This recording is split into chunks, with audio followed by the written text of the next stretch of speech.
Waters, the one and only Dog Waters, also known as James Williams, or should I do it the other way? Should it be like James Williams, also known as Dog Waters, or should it just be Dog Waters? I don't know. It doesn't matter at this point in time. You guys know exactly who in the hell I am, and I'm back with another episode. And tonight we are talking about Bigfoot, the big hairy monster in the woods, the woodsman, the booger, the swamp thing, all kinds of names for this creature. I mean, I just recently got a phenomenal Bigfoot encounter where this guy, when he was in high school, had one trying to pull him out of his Ford F-150. And we're going to be rolling out some Bigfoot content here on YouTube really, really soon. Right now, we've been trapped in Dogman and hitting Dogman, but Bigfoot weekend is coming up soon. I'm not going to say exactly when, because every time I do stuff like that, people want to steal or they want to piggyback. Oh, Dark Water's doing this, I'm going to do it too. No, I'm not telling you nothing. It's just going to hit you like a ton of bricks. With that being said, I have my guest tonight, Mark Zaskey, on with me from Crypto Reality. Now, I've known about Mark for a long time. I remember when he hit the scene years ago. I remember a YouTube channel popping up, it blowing up, and then for whatever reason, maybe I stopped paying attention. I don't know what was going on, but then he disappeared. And then I saw him with Cariano, and they were talking about their most recent project and their documentary. So I had an opportunity to take a look at some of it. I wanted to get him on as quickly as possible so we can talk about it and so he can go over some things. With that being said, Mark, how are you doing this evening? How is life treating you, my friend? Life's treating me good. I want to thank you for having me on, and it's a pleasure, man. It's an honor. No, thank you. I appreciate it. Kerry speaks very highly of you, brother. He speaks extremely highly of you. Kerry is a really cool dude. Like, behind the scenes in this industry, man, people are finicky and funny. Like, the public personalities don't always match what happens in private. And what I like about Kerry is he's the same guy publicly as he is privately. He's a cool dude. And he speaks extremely highly of you. Now, we got all the niceties out of the way. Let's jump into the dark waters and get in down and get our hands dirty. Mark, let's walk through some things. All right, you've been in this field for a long time, and I like to ask people these questions. Can you take me back, like hit rewind on your life for me, right? And take me back to how you first became interested in this topic of Bigfoot, or just the topic of cryptids in general. I don't want to box you in because you may be interested in more and I don't know about it. But how did you get interested in this subject? Well, we used to camp in Grayling, Michigan when I was a kid, and when I was about 6 years old, we were hiking on the side of a really large highway. Is what I remember. It was just like a 4-lane, 8-lane highway. It was like four on each side, and we came up on about an 18-inch track that was in some sand, and it was like on the side of this road on this trail, and it didn't match anything that was on the trail that we'd seen so far, and it was like really the only thing I'd ever seen anything at that, when I was really young was on the TV recently. At that time, I had seen a news broadcast showing tracks that were similar, and so right then it was like, whoa, is this really what this is? I mean, we didn't know what to think, but in hindsight now, I realize, we probably found a legitimate track, and that really is where I had an interest from that point on. Anything information that came up, I was looking at it. So you got bit by the bug. You literally got bit by the Bigfoot bug. Yeah, yeah. I had uncles that hunted in Upper PA in some really deep stuff, and they used to tell me stories. And then of course, when we moved to Florida, it all became reality. The first week I was in Florida, there were reports on the street that I lived on of a horse 2 ranches down from ours that was being attacked by a huge hairy gray monster. And so the whole neighborhood was, and this is going back 1981, 1980, 1981. And so it was suddenly not just on television anymore or in Michigan. It was in the neighborhood and in the woods behind our house. And so it became a reality in 1981 for me. I tell you what, let's stay back there in the 1980s because this is going to be an interesting question. So you've been dealing with this and being aware of this since the 1980s. Give me a juxtaposition as to how you see the topic of Bigfoot and the hairy ape from people perceiving it in the 1980s till now. Like, because you've seen it all then. You've been involved in this for a very long time. How has it changed or how has it not changed? Well, I think that largely from 1980 till now, the general public's opinion hasn't changed an iota. There's still question marks on the most obviously explained aspects of the subject, and I think that, you know, locally in the 1980s, this was just kind of like an accepted part of the reality of living here. I think it was the second or third week that I was in Florida. It was all over the news and in the newspapers that two Lake Worth police officers had gotten divorced at the same time, ironically, and then ended up moving into a piece of property. These two police officers, and they had them on their property, and they were essentially trying to bag one of them in Western Lake Worth, which is, was just down the street from my house, and really the forest was connected to it. So we were in this, and the general consensus back then, because people had been around these things in all of this development through the 1970s into the 1980s, was that they were a part of the world, and that's just what it is. It's the outside opinions that came in through television that really introduced the confusion to what's going on. If you still to this day go into these small rural communities and you get to know people, they talk about the creatures as if they're real and they understand fully that they're real. It's this national campaign of what we choose to call it is disinformation that will afford the general public alternative opinions and alternative perspectives on a subject that, like I said, locally since the 1980s, this really hasn't changed. If you go into those rural communities and the creatures are still in these areas, if they're still in those areas, the people that live in these communities to this day understand that these creatures live here and they're real. They watch shows like we do, only they watch it like my wife and I do. They understand what's really going on and that the truth isn't being covered. Now I'm gonna ask you two questions. One is a question out of ignorance, so forgive me. You use the term "we" when you talk about crypto reality, so I'm assuming it's you and your wife that are involved in your project, right? You guys live together. She's probably seen what you've seen, so she's Yeah. 100% on board with supporting you on this. Yes, my wife leads the charge on the humanitarian side of this, and that Sasquatch are the true Aboriginals of North America, and there's not a tribe that would disagree with the fact that they were here when they got here. And so we have for 8 years been focused on the importance of the species from a humanitarian issue and recognizing that not only has the hostile takeover of this country affected the native peoples, the humans, but that there's another species of man that's going undocumented, that's been reported thousands of times since the inception of America. And science and our officials and officialdom has done everything they can to make eyewitnesses sound incredible and to make the subject attached to a side of science that is preclusory. It eliminates the possibility of this being real by categorizing it as myth, legend, or folklore. When the reality is, there's American citizens seeing these things every month somewhere in the United States.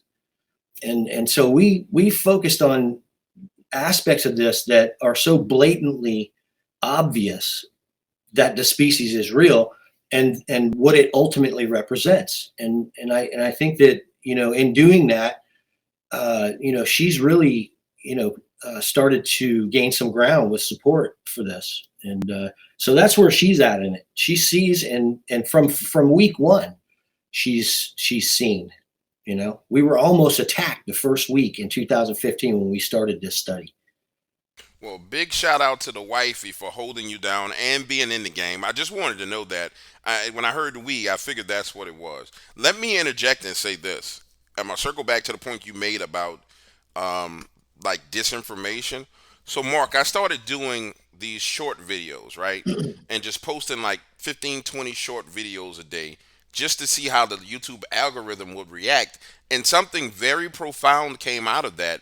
I'm sitting there reading the comments of these shorts, and when you read it closely, you realize that there are multiple accounts using the same comments, the exact same wording, the exact same phrasing on various different videos. So far, I've probably uploaded 150 short videos, and I'll see one account with this face, and it'll say, "Oh, that's fake," and it's a blurry creature, and all you guys are crazy. And then I'll see on the next video a different account, different picture, same comment. So I'm sitting there saying, "Hold on, hold on, hold on, hold on. This is a psychological operation that's actually being run on YouTube." I'm looking at it. I've done it before. I know how it works. It's literally a psychological operation being run through fake accounts on YouTube at the Bigfoot community, at the cryptid community. And I'm sitting, that was like 2 days ago. I'm sitting there looking and I said, hold on, who in their right mind has time to do this? And then when you really put the pieces of the puzzle together, we know who.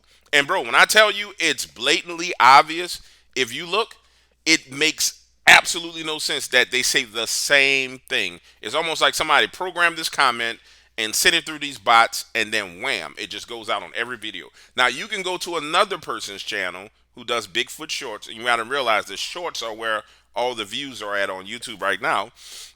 You can go to another person's channel because all these videos get shared around anyway. Nobody really has anything original because unless you're in the field, you're not going to get anything original. I can go to somebody else's channel and watch their shorts, and it's going to be the same account over there saying the same damn thing. Bro, that's insane to me. That's literally and totally insane to me. So that adds credence to what you were saying. And then when you bring in the aspect of what your wife is attempting to do, that may be the missing key for me. I mean, you guys probably figured this out a long time ago. That may be the missing key for me as to why there's these behavior patterns in all these communities where when someone comes out with some really good solid evidence, it's immediately discredited. I mean, hands down, immediately discredited. What's your Yeah. thoughts on that? Does that sound like something you've seen before anywhere in the ballpark? Yeah, I had um, I had an online involvement with the subject for about 10 years. And one of the things that I found fascinating about, let's just, take Facebook for social media, was that I could share something and and I would get, genuine responses, but then the attacks would inevitably come. And so I started to look into these people and everything that went on. And it just really does jive with interference. And you can see there's people that obviously have some type of derangement that they want to focus on other people's lives and try to ruin it. And there's always going to be that kind of sycophantic thing going on. But what we also witnessed were literally what could only be the employees of the company chiming in on things and bringing posts back that were deleted from accounts years before, saying you said this in so and so year, and you said this in so and so year. So when we witnessed that literally people had access to deleted information from our Facebook accounts in these groups, and that they were actively involved in making the subject more difficult to get any points or any truths across in a private setting, then we started to write about it. And so in the amount of research that we've done in this, I have to agree with what you say here. There's a very there's a concerted effort, an ongoing effort, and it's not just on that particular platform. And I don't, the algorithms, while millions of people find this subject interesting, somehow uh, they don't want to see one of these creatures, obviously, because we have videos showing the creatures, and in a capacity where if you spend an hour of your life looking at what we have, you'll walk away with it knowing what's real. Period. And yet we only get a few hundred views, 1,000 views, something like that. Our channel, when we first went public, was blowing through the roof. Within 2 weeks, we had surpassed what people had expectations on for a year's growth. And then all of a sudden, in one day, our channel flatlined, and we got an email from YouTube that said that our channel had been flagged for conspiratorial content, and that was the end of it. Yeah, that's about par for the course, bro. Honestly, that's about par for the course. I experienced the same thing. I went on Coast to Coast AM, everything blew up, and then 2 weeks later, I was demonetized. And so I said, okay, the lesson I learned was, all right, this doesn't pay if you are dependent on completely and totally dependent on the platform. So then I fell Yeah. back, created my own platform, and then came back and said, okay, now it really doesn't matter what happens. Yeah. You know what I'm saying? Because you created your own platform. That's a lesson to be learned. All right, Well, now, that's what we did. That's what we did too. We left and we created our own platform and have been privately funded ever since. and that's the smart thing to do, because Yeah. if you allow them, they will pull the rug from under your feet in a heartbeat, Yeah. and you'll be Yeah. sitting there We picked saying, up on that. And I got to say that if it wasn't for, I got to say this, if it wasn't for the difficulties that YouTube presented us with, we probably wouldn't be where we're at in our study. So thank you for the harassment. "No, man, that's how you learn in life. You got to go through some drama." All right, so let's fast forward to what you're doing now. You guys have your documentary out. Walk me through how you guys came up with the concept of doing this idea. What is the whole premise behind this documentary, and what came out of it so far? Well, the premise behind the entire thing is is the marriage of Bigfoot Odyssey and crypto reality in its essence of what it does. And basically, Carrie has taken Bigfoot Odyssey and built it on the strength of the anecdotal side of this entire subject. Right? He's found the right people that have these situations going on, and then he's done a phenomenal job of building the interview process and being able to show that. Where we specialize is showing up in a place and determining what's going on, and then diagnosing it and documenting the creatures, finding and then documenting the creatures. And we've been doing that successfully for a while now. And it took a lot of work to get it to that point, just like where Carrie is.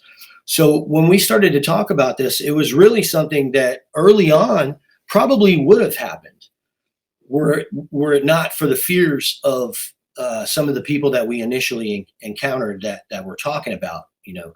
Doing what essentially has been done by television shows for the last 15 years, with one exception: actually showing the evidence. And the interesting aspect of this is that when you show up in these places that these people are talking about on their property, there's action going on. After you've done your initial confirmations, you can tell real quick. And so we figured it was going to be a good fit, with Carrie's experience and his ability to get these reliable witnesses, and then my experience in the field with over 500 expeditions at this point, and the amount of stuff that we've learned, we're applying that, and that is what Crypto Odyssey is. The Impossible Show basically represents the investigation of where the Bigfoot Odyssey occurred. So where Carrie goes to interview, I'm in the bush, and then I'm working out where the creatures are based on what the eyewitnesses, the homeowners, are telling us, and then I go about my job of documentation of all the evidence. The show represents what we find. No, and I like that concept and that idea. I've said this 1,000 times. When I first came into the paranormal field, and I've always dealt with real encounters, real witnesses, speaking to them. I got hit up by, I think, like 4 TV show producers, and they were like, "Well, we want to work with you, and we want to talk to some of your witnesses, and we want to give you a show." And so when the money hit the table, we started talking about money, and I started negotiating. Everything fell apart because I said, "Well, no," I said, "You don't have direct access to these people, even though you could, but you don't know how to go get it. So this is what I want," and everything absolutely fell apart. And what I found is that the community itself, like the YouTube community, the cryptic community, um, if we put together products and television shows and programs and documentaries like you guys have done, the budget's going to be a little bit smaller. It may not be as good, but over time, you will catch up to those quote unquote Hollywood people because you have the real, authentic encounters. It's not BS that's made up. And so I Yeah. just, when Carrie and I were talking about what you guys were doing and when it was first rolling out, I was like, bro, anything I can do to help promote, I want to help promote. I said, because this is right up the alley of what the community needs to do as a whole. And the community as a whole has to learn how to put aside stupid differences and understand that There's going to be people who rise all the way up to the top to do something and accomplish it, but when their boat lifts, everybody else's boat rises as well. But if you want to sink that Yeah. boat before it rises up, then you cause a major problem, and you set us back, 3, 4, 5, 6 years. And it's hard to get people to understand that, but they're kind of slowly getting to that point as I talk to people behind the scenes. Okay, I'm Yeah. rambling. Let's get back to the documentary. All right, so where did this all take place? Walk me through where you guys went, or some of the locations you went to, and some of the things Well, about those locations. okay. The first one is complementing the crypto reality Bigfoot Odyssey. So Carrie came to shoot the story, and that's where Melanie and I basically told him, certain aspects of what went on in the crypto reality story. Then we take him on expeditions to show him where these encounters happen, and we shoot footage and so on. But while Carrie was down here, we also, in two different trips down here, we undertook almost, I think it was 9 or 10 expeditions, and we had incredible stuff going on. What's in the Impossible film is episode 1 that's available for rent now is the full expedition, the creatures we caught on thermal. We literally were about 150 to 200 yards from the car, and had something in the middle of the forest set off the alarm on Carrie's truck. And you really got to move the truck to do that. We had things going on all around us. There's yells, screams, knocks. I mean, it's crazy.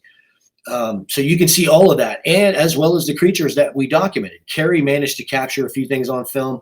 I managed to capture a few things on film. The thermals there. I think, based on what we're seeing, that we caught one of the individuals that I've had an eyeball to eyeball with, and because the thermal signature literally matches the drawing that I made 4 years ago of the individual. So it was a really great expedition, and it's expressed through that first episode of Impossible. It's Expedition Crypto Reality is what it's called. Now the second one, we shot in Central Florida, or a little further towards the Panhandle, and we're actually making a return to that area because we had some equipment malfunctions while we had creatures around us, and we couldn't get the footage out. So we're going to try to make a return trip on that, and then we'll put that film out after what initially was supposed to be the third expedition, which was Arkansas. Now that expedition went great. It was 2 homeowners who reported seeing multiple creatures on their property. In particular, when the wife would go swimming in the afternoons, there's a particular creature that keeps coming to the tree line, eyeballing her. And so we were excited to get up in this area. Obviously, scared and worried for the homeowners, but we went up there, and what we witnessed during that expedition was insane. I mean, trees being knocked down, yelling and screaming, claps, all kinds of audio sounds. I had knocks that were so close to me, that were so loud that they sounded like gunshots, just before I literally encountered one of the creatures on the side of the mountain and filmed it. So, like, the investigation was incredible. I had an encounter on that expedition, caught it on film. We've been sharing images on the Crypto Reality YouTube community tab, and that whole breakdown is going to be in episode 2 of Impossible, and that'll be on the website for rent as well. There's something really crazy about Arkansas. Mountain Home, bull shows, those areas of Arkansas are insane when it comes to Bigfoot activity. When I worked as a engineer for energy, a part of my job was to design power lines in that area. And so we spent a significant amount of time in the woods staking and pre-working, pre-engineering with construction teams to build these power lines, bro. And when you're out in the middle of nowhere before they cut the right of way out, and you're down in a hollow, the things that you hear are Yeah. terrifying. I mean, it's terrifying. And if I wouldn't have been with, like, really seasoned construction engineers, I mean, these guys are seasoned. They're from Arkansas. I remember this one guy, I can't remember his name. He wore this big black cowboy hat. His hands are like two sizes, two of my hands. He had to be like 6'7". He looked like the freaking Undertaker, bro. Literally, the Undertaker, working in construction. And man, we hear this howling, barking scream in the bottom of this hollow. And I'm like, bro, we need to go. He said, no, James, no, no, no, no, no. We're gonna stay here until it stops. I said, nah, bro, we need to get on these four wheelers and we need to go right now. No, no, no. Listen to me. If I and this is exact words, he said, listen to me. If I was in New Orleans and we was in a bad neighborhood and you gave me advice, I would listen, right? I said, you should. He said, okay, you in a bad neighborhood in the woods, and I'm gonna tell you, we gonna sit here until it stops. We ain't gonna run. We ain't gonna do nothing. Man, we were there for 40 minutes. That thing just going off. I'm like, bro, I'm not coming back. I don't care what you got to say. I don't want to hear. I got back all the way, Mark. Listen, I get back to New Orleans, go to the corporate office, and they're like, yeah, you got to go back up there next week. Hell no. Hell no, I'm not going. You can keep that. No, no, no, sir. No, not doing it. Not doing it, bro. That was horrifically terrifying. Anyway, I say that to say Arkansas is wild, man. It really is Yeah, wild. it was something else, man. There was a lot more activity on this piece of property than I expected. I mean, you could just see the damage was prolific. The manipulation of the forest was prolific. We saw things that I never seen before in sign. Like, this is the first time I ever saw anything like this. We saw. Have you ever seen the old movies where the Apache have that huge burial stand and there's a stand on top? It's like 10 feet off the ground. Uh huh. We saw one of those, and behind it was a smaller version of it. I mean, strange, made out of So huge trees. what the Like, hell was that for then? You think that I don't was know. It was in the forest on their property, and I'm like, what is this? And they're like, I don't know. We've never seen this before. And it was like, wow, we documented the whole thing, and it'll be in the episode. It's incredible stuff like that. Carrie recorded all kinds of howls and whoops and yells. The tree being pushed down was really something because the corroboration of the tree being pushed down was literally my sighting. We were over there looking for the tree, and I went up the hill further to see if I could find the tree when I saw the Bigfoot. You know, it's crazy, Arkansas. I can't wait to go back. I'm gonna tell you, I really admire the fact that you guys are willing to do that. I'm not. I really, really do. And I think that it takes all kind of people to get us to where we're going. I admire the fact. I remember watching. I think you guys were in Florida, and Carrier was out there in the middle of the swamps. You could see he got all this bug spray on him. He got mosquitoes trying to bite him. He talking. I think he was talking to you, and then the lights went off, and I was like, "Yo, my man, they tripping. Y'all need to go inside. Y'all tripping. What is wrong with y'all?" And you can tell you are in the middle of no freaking where, bro. There's Yeah, not a when his light went off, there is not a drop of light to be detected. I'm like, nah, bro, yeah. that's not That gonna was work. that when we were live. Yep, that's when you guys Yeah, were live. I'm like, y'all crazy. that's one of the scariest, and it's one of the most terrifying places on Earth when the sun goes down. In the daytime, it looks like nothing. Looks like it just doesn't seem like that kind of place where you would see these creatures. But then when the sun goes down and they're all running around and making the noises, and we had some crazy stuff going on, man. We had one during one of those live shows on Bigfoot Odyssey, and I think the show is up on the YouTube channel, whichever episode. It's from South Florida, from the swamp, I think it's called. We had a creature that was within 25 feet of us tear off through the bushes, screaming at the top of its lungs while we were live on YouTube. See, and the problem with being in a situation like that, maybe you can explain to me. How do you not turn, tuck tail, and run? I guess it's pitch black. Where you gonna run to? You know what I'm saying? If you start running, it makes the situation worse. I don't understand how you guys do that, where you just remain calm and chill. Like, what's going on in your head when you hear that kind of? And this is a damn good question. Like, hold on, let me slow down and phrase this the right way. What? And I don't mean this offensively. What? Let me say it this way. What? No, don't say it that way. That could come out the wrong way. All right, let's say it just simply. What goes through your mind? Because I was gonna say, what in the hell is wrong with your head? What goes through your mind when you hear those screams and you know without a doubt, because I know you can feel it, that they're close to you? What goes through your mind? I mean, literally. What are you saying to yourself? What's that internal conversation? And then what are you saying to yourself to just keep your feet in place? Well, there's not much. I mean, there's not much to justify it at all. First of all, at this point, because we've done the job. So when things like that happen, it's at this point it's kind of expected, and though it's unexpected when it happens, you're like, wow. But we're in this place that nothing but incredible things happen. And, I've seen the creatures here, and many people have. So, when the creature was running off, I took it as, something trying to get me to follow into that prairie. And there's no way I was going to follow into that prairie. 2 weeks before, they found a body there. And in the initial press release, the FWC officers that found the body said it was torn apart.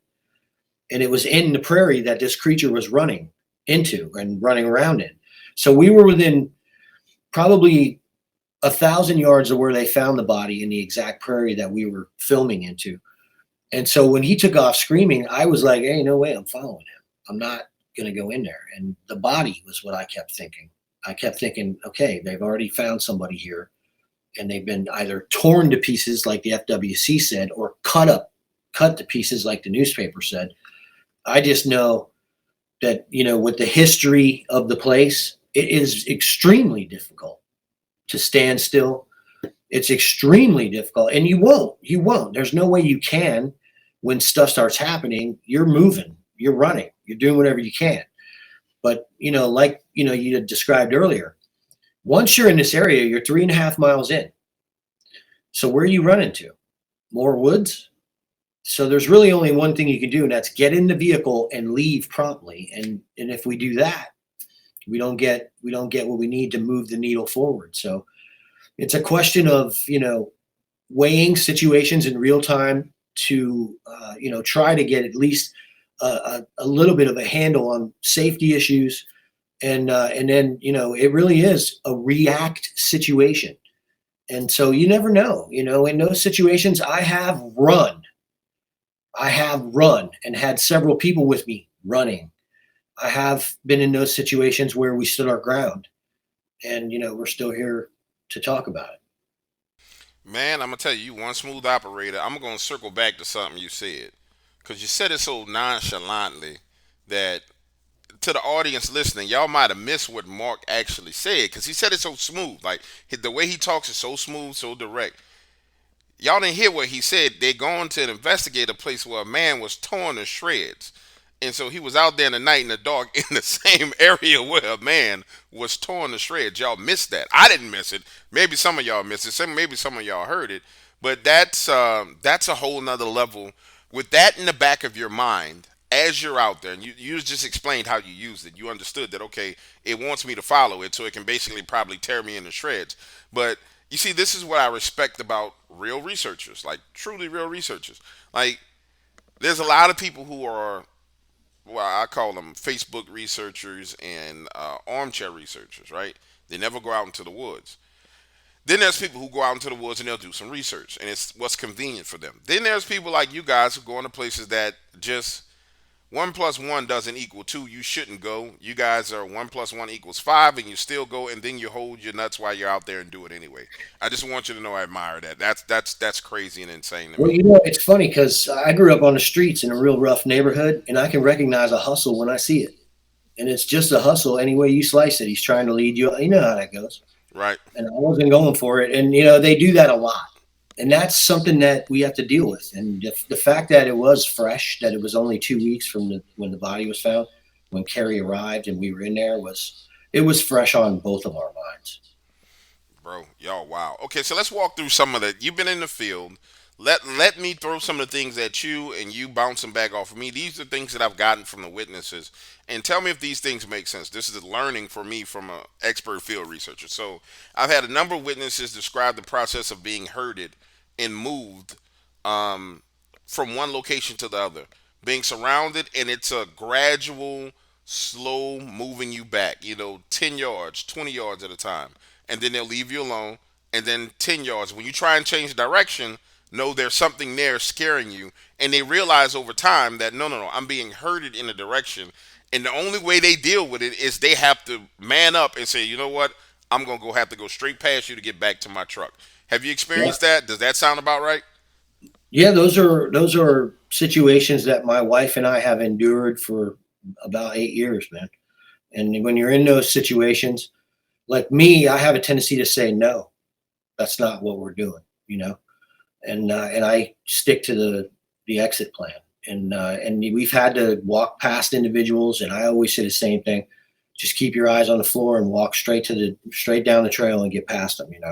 And you can tell when you're approaching the individuals, there's an immense presence in the forest on the sides of you, off the trail, immense, and it's completely and easily recognizable. Hmm. And what do you think that herding is? You think that's them herding you off to eat you? Do you think it's what do you think that they're trying to achieve? I think it's just instinctive with them. I think that that's how they deal with things as a group, and yeah, I don't feel comfortable with that. The least side of outcome on that is you end up like Albert Osterman, and I'm not signing up for that. So in the end, I'm not trying to get kidnapped and hang out with them for 3 days and you know what I mean. I'm just Right, not. right, right. I don't want to be around them. This is very important because I mean, we have different reasons. I look at the prospects of being grabbed by one of these creatures as a very serious likelihood. Should I should I not maintain mutual respect? There are certain things that they have asked us to do by way of gesture, like you're saying, the corral and all this kind of stuff. I just won't do it. I won't do it under any circumstances. If I even sense that I'm being led, I get like panicked, man, and I'm like, I'm out of here, you know. And I have, like I said, I've let's see, I bought a 3D camera. I wanted to try to capture one of the creatures in 3-dimensional footage, and I went into this area, and when I was going in the normal entrance that I normally take, there were bolo, fences made out of small trees and saplings on both sides of the trail, so that I couldn't leave the trail. And it went around a couple corners, and I was contained. And I realized it. I realized I was contained, but I wanted to see what they were doing. And I continued walking forward. I came to a little clearing with about 6 cypress trees around it, and there was no leaf litter inside that circle. It had been completely cleaned off. And there was one green apple sitting right dead center, like in the bullseye. It was the only thing in it. Not a single leaf, not a twig, not a pine needle, nothing but this apple. And on the other side, about 15, 18 feet away, was these first couple cypress trees, and they're immense, And underneath it, I caught movement. And coming out from the roots, this creature unwound itself from the base of this cypress tree and smiled at me. And I shot it in 3D as my body was jumping to get out of there. So I ended up jumping that fence they made. So just, in that subject you just brought up, we've had many such experiences, and managed to capture a few of them, a good bit of them on film, where we've got these creatures, and you can make it out, man. This thing's right there, and in that situation you described. Bro, that's freaking terrifying. So let me walk back through this with you because I want to make sure my mind is wrapping around this.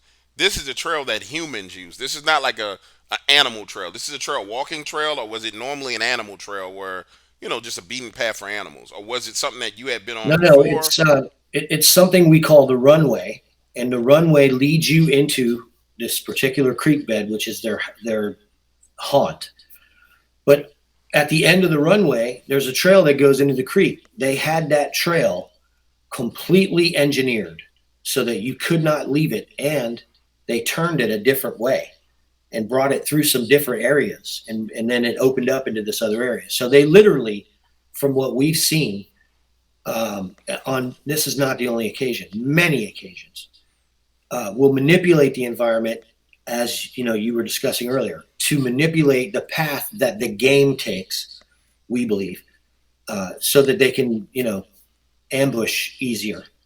Okay, and that's I asked you a horrible question. I was going to rephrase the question, but you clarified it. So this was a game trail. I was looking for the right word. So this was a game trail. So they set up this elaborate trap for the game because I'm like, yo, they got an apple there. I guess if Well, a the, character, the thing about it is we don't really know, and this is what I want to be clear about. The reason we're there is we had been there for 4 years, and what we do is we do things I think differently than most people. Like I'd always heard about habituation and how people can get these creatures to come around, but I never saw any photographs that would convince me that that was possible.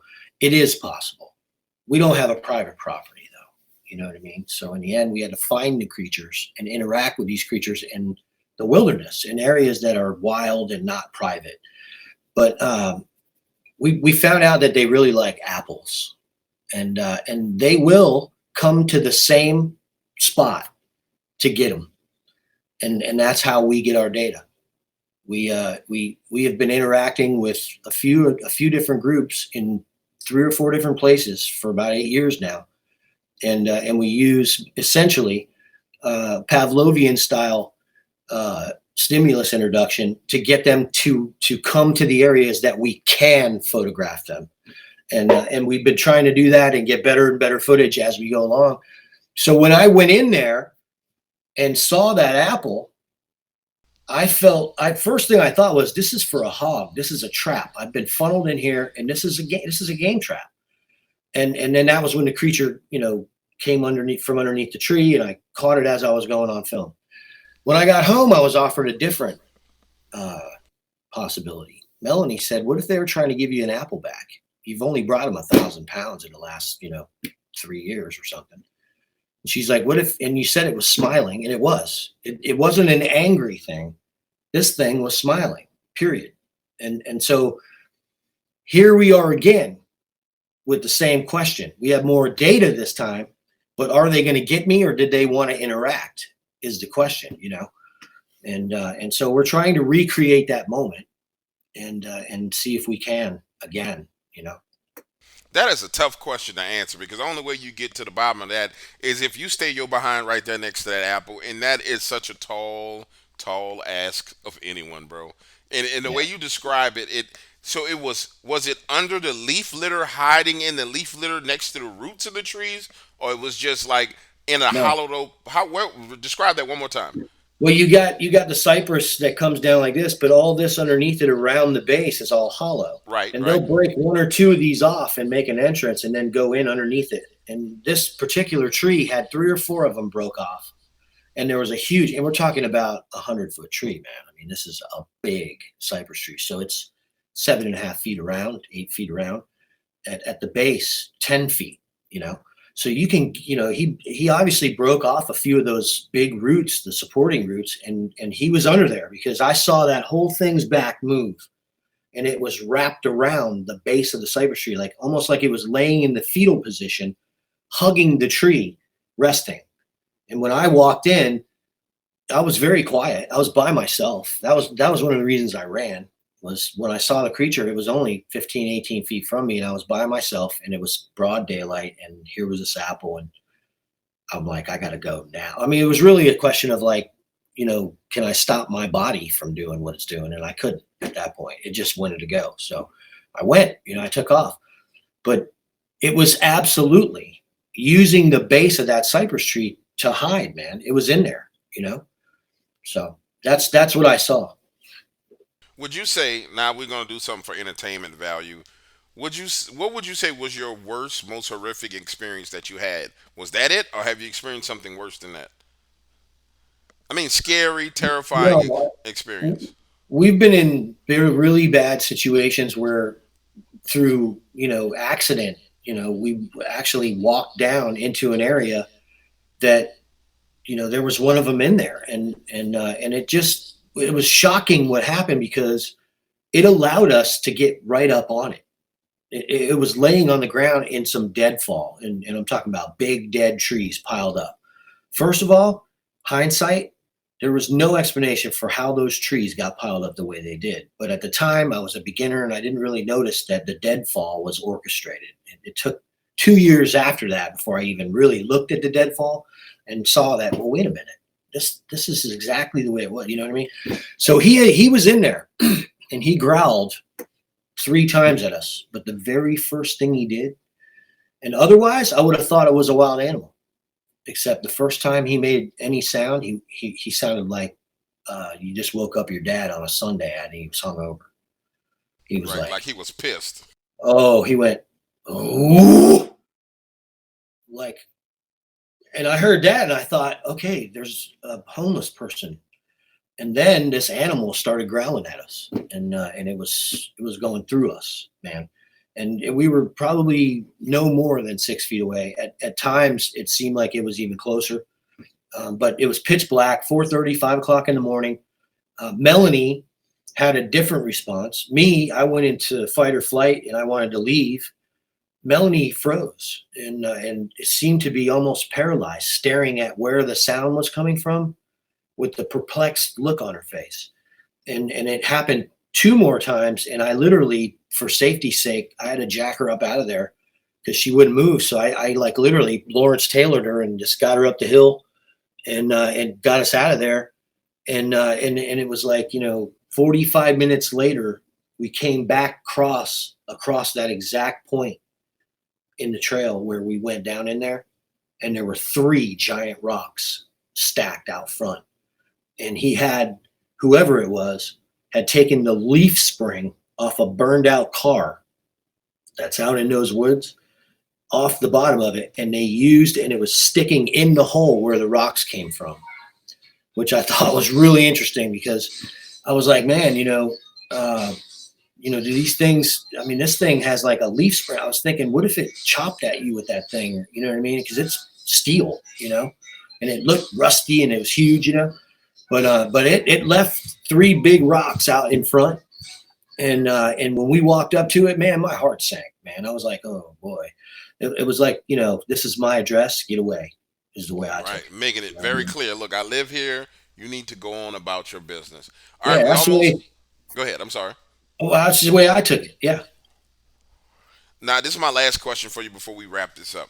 You guys, and I think this is a very profound question. Clearly, you've been in contact with these things. Clearly, you've documented them. You got to the point where you got the documentary.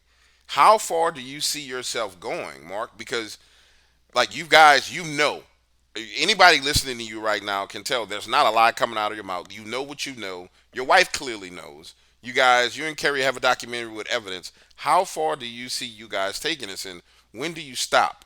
I mean, what's going to be enough for you as an individual? Because when you set a goal for something, oftentimes when people go beyond that goal is when they get hurt horrifically bad. Have you guys put thought into that? What's the end point? What's the end goal? Where are you on, or where you at with that? Yeah. I study, and so that's where my whole, passion is I like to learn. So there's really no end to that. And in that, I am who I am as far as, my pursuits. And it doesn't matter what I make my mind up to challenge myself with, I'm going to go down that road.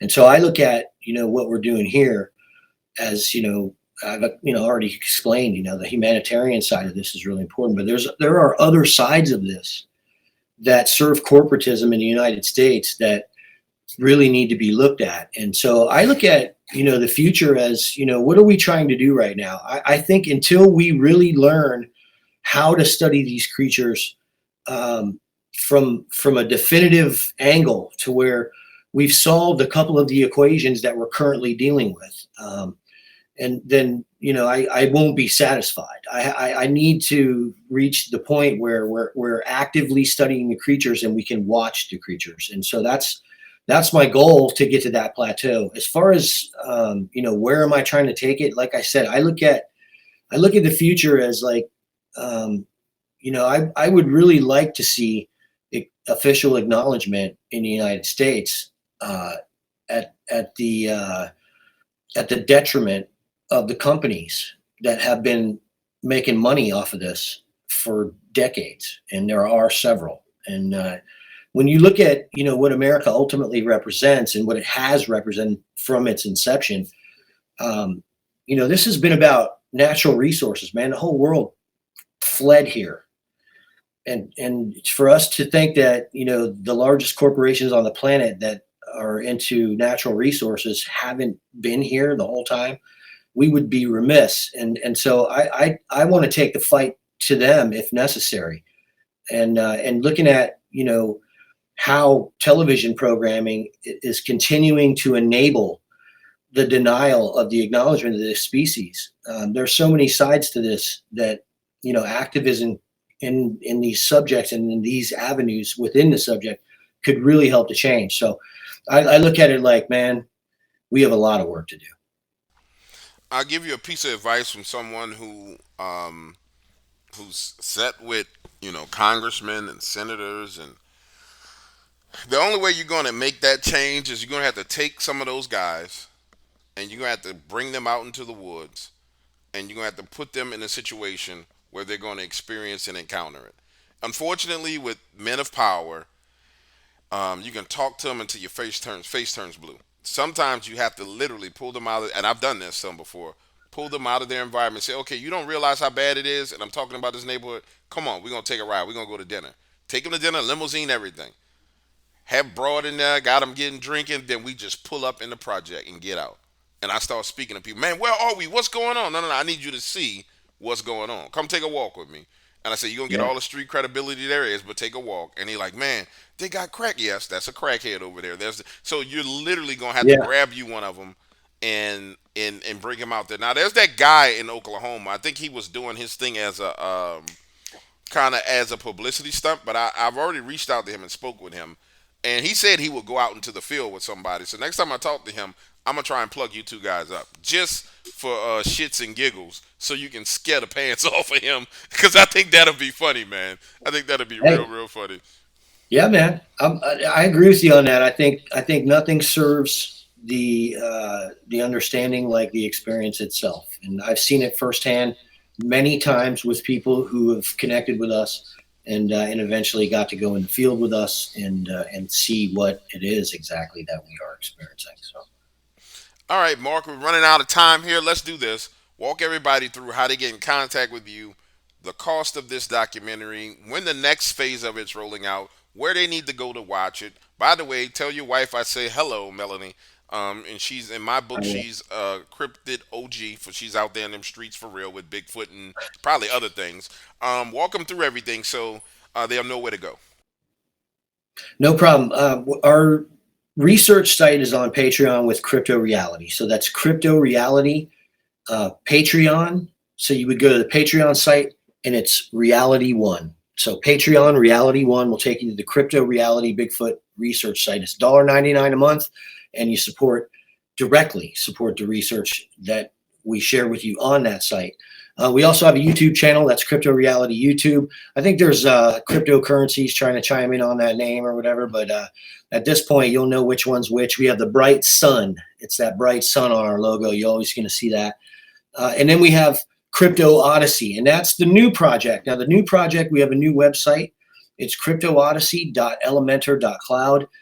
We're waiting on our domain name. We should have that in a few weeks, but temporarily, it's cryptoodyssey.elementor.cloud, and you can actually access the rental film from there, which is for rent on Vimeo. It's $3.29 to rent the film. You get it for 72 hours, and it shows everything we talked about. In addition to covering the theories that Crypto Reality has worked by connecting the existence of Sasquatch to existing science on light and diffusion and achromatic coloration. So there's a lot of our work is over the last 8 years is included in that first episode of Impossible. It's designed to help you to understand what you're going to be seeing for the rest of the series. Gotcha. Listen, I appreciate you hanging out with me.